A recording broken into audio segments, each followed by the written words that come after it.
my name is Kira Marie Peter-Hansen. I'm a Danish member of the Greens in the European Parliament. Looking at the challenges ahead, especially from the young generation, I think there are 4 major topics that we need to discuss.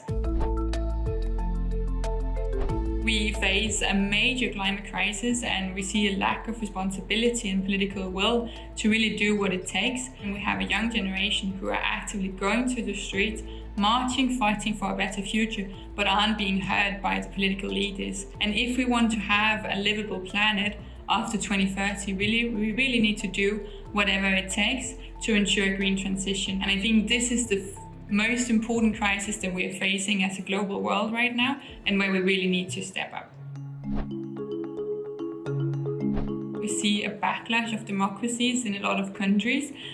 We have the Middle East, and we have China, and we have Russia, who are not favoring a democratic and open society. It's important that we as the EU stand our ground as being a democratic organization and a democratic continent, and ensuring that we can also promote democracy in the rest of the world. Protecting the democratic values that we have in Europe is of core importance if we want to tackle any of the crises that we're going to face.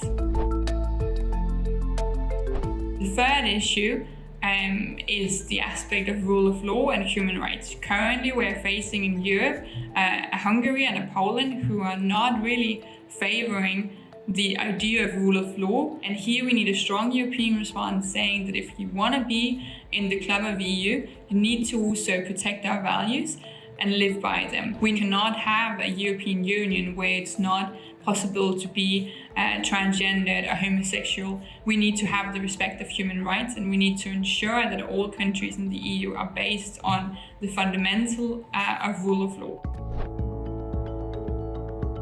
We're currently facing a global increase in inequality. The wealth is scattered on fewer and fewer hands. We need to have fairness in the way that we finance and invest in the society. And here we need to ensure that whoever is working have the possibility to be supported if you fall out of the labor market, that we have fair working conditions and fair wages, and that we also make sure that we pay our fair shares of taxes. So making an end towards tax havens and money laundering is of key importance if we want to keep the respect of the democracies and the trust in the European Union.